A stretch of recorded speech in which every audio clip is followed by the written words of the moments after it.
देखिए, दिल्ली के अंदर जब से भारतीय जनता पार्टी ने सवाल उठाया कि दिल्ली की जो भ्रष्ट शराब नीति है उस पर दिल्ली सरकार, दिल्ली के मुख्यमंत्री जवाब दें कि नई शराब पॉलिसी बनाने से पहले और बनाने के बाद तक आप बहुत उसकी बखान कर रहे थे कि बहुत अच्छी है, लेकिन अगर अच्छी थी तो वापस क्यों लिया आपने सीबीआई जांच के बाद?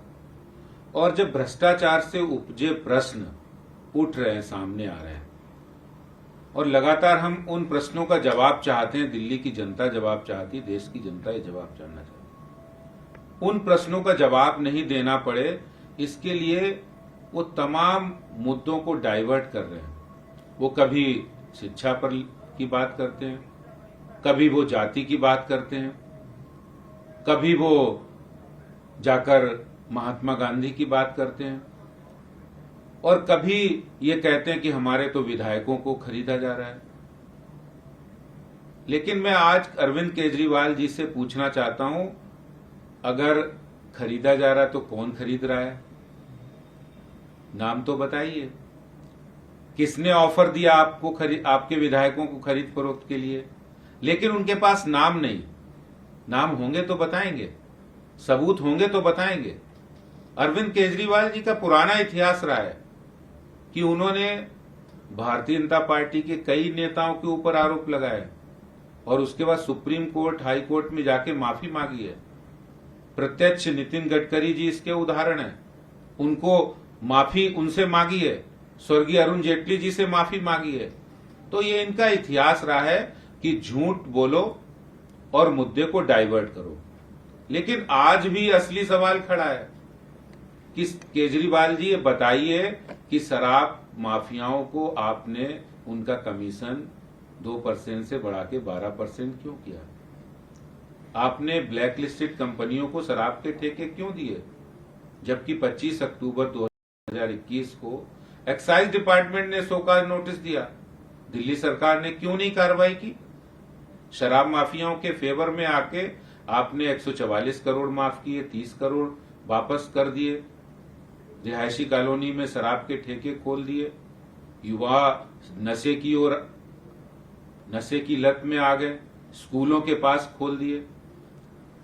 इन सारे मुद्दों से जो आप मुद्दे, इस प्रमुख मुद्दे को शराब के मुद्दे से डाइवर्ट करने के लिए, ध्यान भटकाने के लिए जो मुद्दे उठा रहे हैं, उन मुद्दों का कोई प्रश्न नहीं। आज प्रश्न है कि इन शराब माफियाओं को जो हजारों करोड़ रुपए की आपने लूटने के लिए दिल्ली के खजाने को लुटा दिया, इसका जवाब दीजिए, इसका जवाब मांग रही है।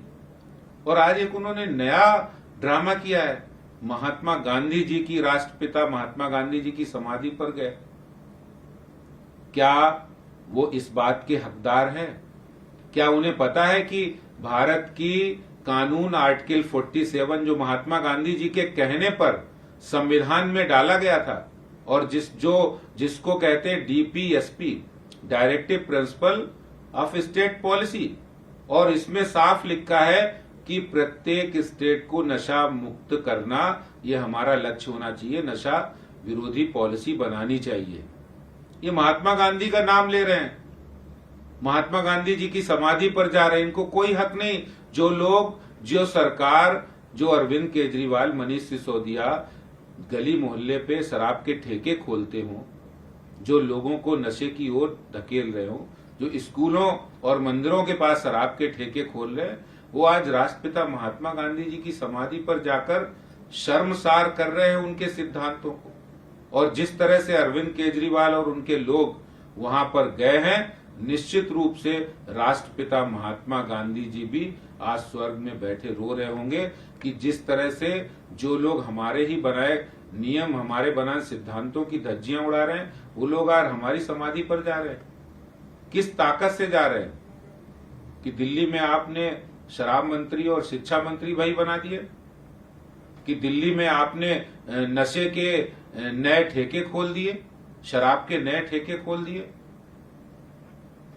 तो इस बात का जवाब देना, केजरीवाल और सिसोदिया जी इस बात से भाग नहीं सकते। उनको जिम्मेदारी लेनी ही होगी और जवाब देना ही होगा। मनीष, दूसरे राज्यों में जो दूसरे पार्टी की सरकार उसको गिराने की कोशिश करती है और लोकतंत्र के हत्यारे हैं, सीरियल किलर तक कह दिया बीजेपी को।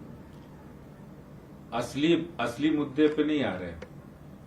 बीजेपी चाहती है कि देश के अंदर से भ्रष्टाचार समाप्त हो, देश के अंदर से जो गैर कानूनी काम करे उसको सजा मिले, जो भ्रष्टाचार करे उसको सजा मिले।